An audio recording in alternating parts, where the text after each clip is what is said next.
Cirinya manusia yang sudah paripurna akhlaknya itu biasanya syaratnya ini. Asyauq ila ma'arif wal ulum. Rindu pada ilmu pengetahuan. Kalian punya potensi jadi manusia ideal menurut Ibnu Miskaweh kalau punya kerinduan pada ilmu. Berarti jiwamu haus untuk penyempurnaan. Tapi kalau sama ilmu berat, latihanlah cinta sama ilmu. Bukan kok terus ditinggal. Oh berarti belajar bukan bakat saya Pak. Enggak. Saya enggak bakat Pak belajar itu. Harus dibiasakan untuk suka belajar. Karena dari situ nanti kita bisa mencapai manusia ideal yang kondisi jiwanya optimal tadi. Nah, suksesnya kamu di dunia ilmu itu kalau pengetahuannya sudah nyampe level kuliah. Makanya kamu kalau di kampus kan kuliah namanya. Itu harusnya sampai level kamu menyempurnakan pengetahuanmu. Jadi level kuliah itu kamu punya wawasanmu lengkap tentang hal-hal yang umum dan general. Sehingga untuk hal-hal kecil kamu bisa langsung memutuskan. Karena yang umum besar-besar kamu sudah tahu.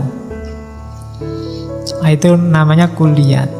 Ada problem apapun akan selesai karena pengetahuanmu levelnya kuliah, tidak juz'iyat. Tapi saya sudah kuliah bertahun-tahun kok pengetahuan saya masih terpotong-potong Pak, belum kuliah. Ya berarti belajarnya nggak nyampe. Belajar terus sampai ke level kuliah. Ya kuliah statusnya aja. Atau kalau malu jangan disebut kuliah, juz'iyah. Ya, berangkat kemana pagi-pagi mau juz'iyah? Belajar sepotong-sepotong ilmu karena ilmu kita nggak nyampe. Ya, kuliah itu universalitas, hal-hal universal. Makanya orang makrifat itu orang yang terbuka tentang hakikat universal alam semesta. Oh, ternyata hidup itu rahasianya cuma ini toh. Jangan diartikan orang makrifat ngerti hal detail paling kecil hidupmu, enggak. Dia ngerti hal-hal kuliah. Kalau sudah ngerti yang kuliah, yang juz'iyat itu masuk dalam skema kuliah, sehingga kamu memahaminya lebih gampang, lebih cepat, karena kamu sudah tahu hakikat rahasianya. Itu makanya pengetahuan disuruh nyampe level kuliah. Untuk sampai ke kuliah syaratnya dua, tafakkur sama tadabbur. Jadi tafakkur itu bersatu dengan akal, tadabbur itu bersatu dengan alam. Tafakkur itu membaca mikrokosmos dirimu sendiri, tadabbur itu membaca makrokosmos alam semesta. Ya di situ pakai terjemahan kontemplasi. Jadi dua hal, pahami dirimu dan pahami alam semesta di sekelilingmu. Dari situ kita akan nyampe pada kulliyat. Orang yang nyampe kulliyat inilah yang punya status namanya aliman taman. Orang pinter yang sempurna, yang utuh, pinter sejati, bukan pinter sepotong-sepotong. Inilah manusia ideal. Yo yang namanya ideal biasanya yo cuma jadi standar. Kita semua berusaha ke sana. Dan hanya sedikit yang benar-benar nyampe di sana. Tapi dia harus kita jadikan patokan, tujuan kita ke situ. Dan nanti Allah yang dinilaikan usaha kita, bukan hasilnya. Kalau kita berusaha ke sana, biasanya Allah datang untuk menyambut, menyeret kita ke tujuan terminal terakhir. Jadi patokannya kesempurnaan jiwa ada di manusia ideal.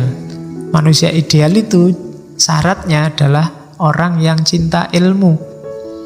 Cirinya cinta ilmu, dia punya pengetahuan kuliah. Dari mana datangnya pengetahuan kuliah? Tafakkur dan tadabbur. Oke, terus. Nah, kalau sudah jadi manusia ideal, bangunlah relasi dengan sesamamu, dengan lingkungan sekelilingmu. Cuma pakai relasi yang paling agung dalam hidup manusia, relasinya namanya relasi cinta. Cinta pun jangan tanggung-tanggung, jangan cuma cinta manusiawi nanggung, cinta ilahi. Cinta manusiawi itu juz'iyat, cinta ilahi yang kulliyat. Kalau dalam dirimu ada kualitas cinta ilahi, pasti kamu cinta semua di bawahnya. Tapi tidak kalau kamu memulainya dari cinta manusiawi. Kalau cinta manusiawi itu biasanya perlu usaha dulu untuk sampai cinta ilahi. Kalau kamu sudah nyampe makom cinta ilahi, yang di bawahmu pasti kamu cintai semua. Yang di bawah naungan ketuhanan. Makanya kalau kamu masih cinta dunia, masih cinta lawan jenis, masih cinta kesuksesan, ya masih juz'iyat cintanya. Itu ada kalimatnya Ibnu Miskaweh. Ada cinta yang dasarnya kenikmatan, cuma nyari seneng, kesenangan sesaat. 1 jam 50.000.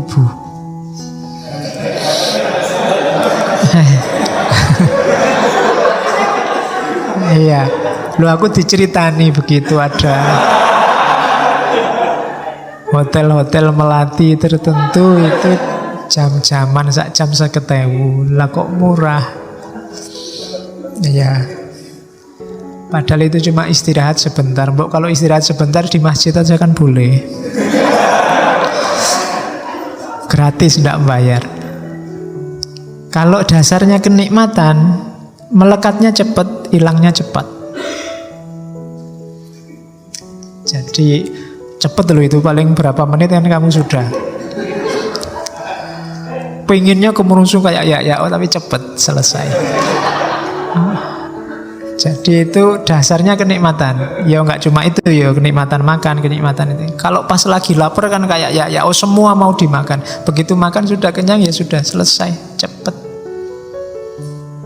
Jadi hati-hati kalau kamu punya pacar, dasarnya apa kamu cinta aku. Kalau nyari kenikmatan ya cepet itu nanti datangnya dan cepet perginya. Atau kebaikan, nggak, aku suka kamu karena kebaikan.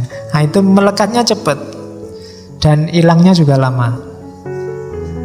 Jadi dasarnya kebaikan. Karena kebaikan itu kan tadi khair, kualifikasi jiwa. Karena kamu baik, itu lama hilangnya. Tapi kalau kenikmatan, karena kamu cakep, itu kan hubungannya sama kenikmatan fisik. Itu biasanya lebih cepat hilang. Karena secakep-cakepnya orang pasti jelek pada akhirnya. Kamu kok cakep ya, aku naksir loh. Itu cepet hilang yang itu. Tapi kamu kok baik ya, tapi yang kayak gitu biasanya gombal.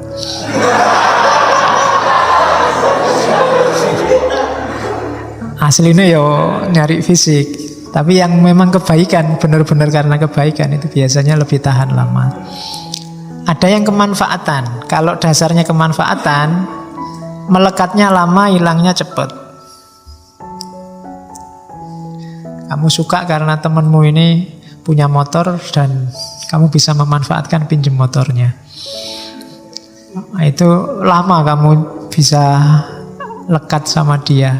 Kalau sudah lama-lama baru kamu tersentuh oleh temanmu itu. Tapi hilangnya cepat. Begitu motornya dijual ya sudah. Karena yang kamu ambil manfaat sudah hilang. Jadi kenapa kamu suka temanmu itu? Senang saya Pak, kalau ujian bisa nyontek. Begitu temanmu gak asik contekan ya sudah putus. Hilangnya cepat dan nyambungnya lama. Atau cinta yang dasarnya semua kebaikan. Nah itu berarti ya lekat sekali dan pudarnya lama. Cuma 4 hal ini levelnya cinta manusiawi, duniawi. Adalah yang merangkum semua cinta ilahi. Jadi bangunlah relasi di level cinta ilahi. Terus, ini teori mewarisi Aristoteles. Teori jalan tengah. Rumusnya kita semua sudah tahu. Kebaikan itu ada di tengah-tengah, tidak di ekstrim. Jadi segala keutamaan, semua yang baik itu bahasa Arabnya iktidalat, seimbang atau al-wasat, pertengahan. Nah, tengah-tengahnya gimana katanya Ibnu Miskaweh tadi, bahimiyat tadi, nafsu yang paling jasad. Tengah-tengahnya apa? Iffah, menjaga kesucian diri. Jaga diri.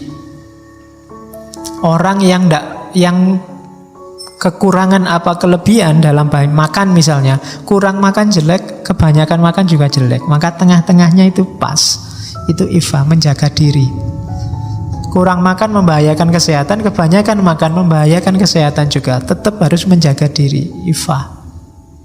Itu untuk yang bahimiyat. Untuk yang ghotbiyat, syaja'ah, berani itu tadi kan ghotbiyat itu kan rohani, hubungannya sama gerak, sama ambisi, sama keinginan. Itu syaja'ah itu tidak nekat, sembrono, juga tidak pengecut. Tidak introvert tapi juga tidak sangat ekstrovert. Tengah-tengah, syaja'ah. Berani itu siap gerak tapi penuh perhitungan.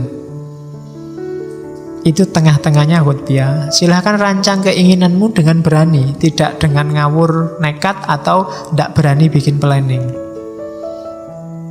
Tengah-tengahnya syaja'ah. Kemudian kalau natikoh, tengah-tengahnya hikmah, kebijaksanaan. Bijaksana itu kemampuanmu untuk meramu pengetahuan sehingga pas, cocok untuk diterapkan. Kadang-kadang kan pengetahuan itu kan saya bilang sifatnya kayak senjata. Kapan kamu pakai pisau, kapan kamu pakai pedang, kapan kamu pakai samurai, kapan kamu pakai pistol, harus pas. Musuhnya pakai apa, kamu pakai apa. Medannya seperti apa, kamu pakai apa. Kalau nggarap sawah ya pakai cangkul, jangan pakai keris. Nggarap sawah, ini keris ampuh loh Pak. Iya, tapi untuk nggarap sawah ya pakainya cangkul, kan gitu. Jadi itu kayak senjata. Maka bijaksana itu ngerti. Ya nggak mentang-mentang keris ampuh terus dipakai untuk macul di sawah. Untuk macul ya pakai cangkul, kan begitu. Itu namanya bijaksana. Pengetahuan filsafat dari awal sampai akhir ini kan macam-macam itu isinya. Ya kapan pakai John Dewey, kapan pakai Immanuel Kant, semuanya ada unsur-unsur yang pas untuk hidup kita. Kalau setiap kali kita ngaji kan kita mesti iya ya hidup itu begitu, iya ya hidup itu begitu. Karena apa? Ada bagian dari hidup kita yang cocok sama itu. Maka pakailah dengan dosis yang cocok juga. Kapan harus pakai Karl Marx, kapan harus pakai Nietzsche, kapan pakai Freud, itu kan kita harus ngerti dosisnya. Begitu salah dosis, ya kacau hidup kita. Itu loh. Waktunya harus serius, eksisten kayak Nietzsche, kamu pakai yang pasif-pasif kayak sufi-sufi, ya berat. Waktunya berjuang, ya pakai senjata yang bisa untuk berjuang.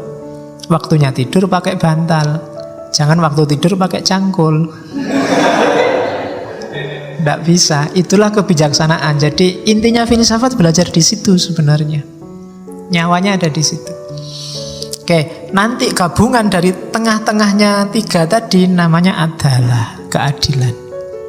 Tengahnya tengah itu keadilan.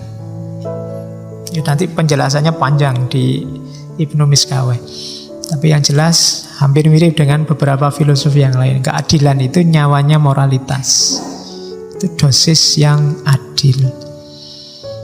Oke. Rumusnya ini kalau mau dipakai, pakai diagram. Jadi iffah tadi, kalau bahasa Arabnya iffah, antara dingin-dingin itu maksudnya kekurangan dan rakus, syarah, humud dan syarah. Syaja'ah antara juben dan tahawur.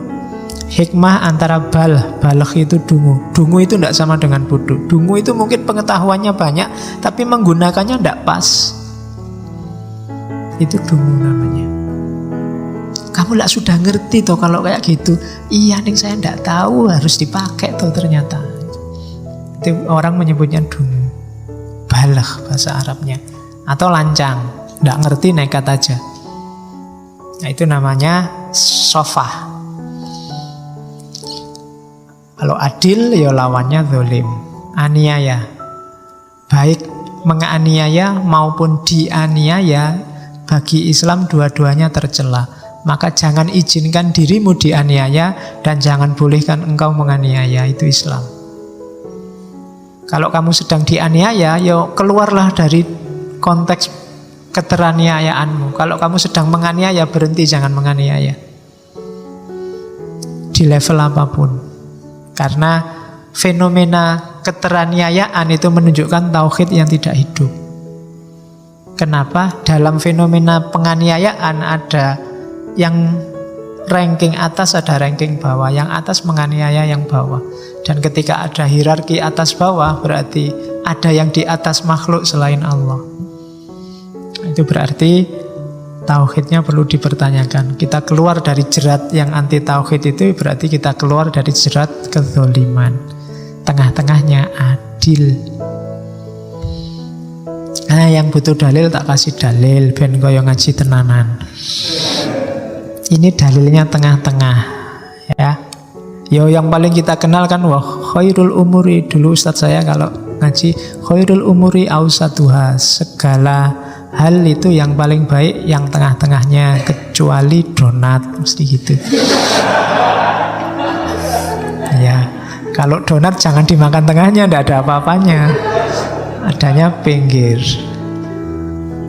Oke, itu Al-Isra ya. Kita sering dengar ini, wala taj'al yadaka mahlulatan ila unukika wala tabsudha kullal basti fataq'uda malumam mahsura. Jangan jadikan tanganmu terbelenggu, jangan males-malesan, atau jangan kikir. Wala tabsudha kullal basti, juga jangan boros. Nanti kamu menyesal dan tercela. Oh, itu kan maksudnya tengah-tengah. Jangan kikir, jangan pelit. Ya, kebajikan ada di tengah-tengah. Mentang-mentang sodakoh itu bagus, terus sodakoh semua aja. Itu tabsudha kullal basti namanya. Ya janganlah, kamu nanti pulang naik apa, besok makan apa, buat nyaur utang apa, ya harus dipikir. Jangan mentang-mentang sodakoh bagus, sodakoh terus sak dompet-dompetnya disodakohkan. Ndak. Bala tabsudha kullal basti. Meskipun juga jangan kikir, jangan disembunyiin kalau pas ada tarian. Ya kan? Oh, enggak ada uang besar semua gitu.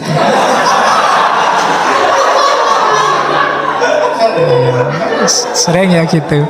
Enggak ada yang kecil gitu. Ya besok kalau kalian jadi panitia minta sumbangan, bawalah uang kecil yang banyak. Ya.